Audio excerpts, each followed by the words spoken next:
والله ما أنصح وإنما آمر.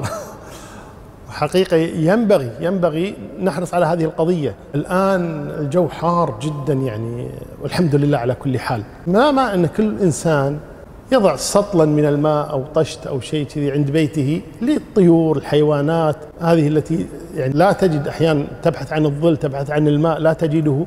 فلو وضع كل إنسان عند بيته طاسة فيها شيء من الماء ويتعاهدها بين فترة وأخرى، يضعها في مكان ظل تشرب منها الطيور أو الحيوانات أو غيرها، فهذا طيب وينبغي التنبه لهذا حقيقة.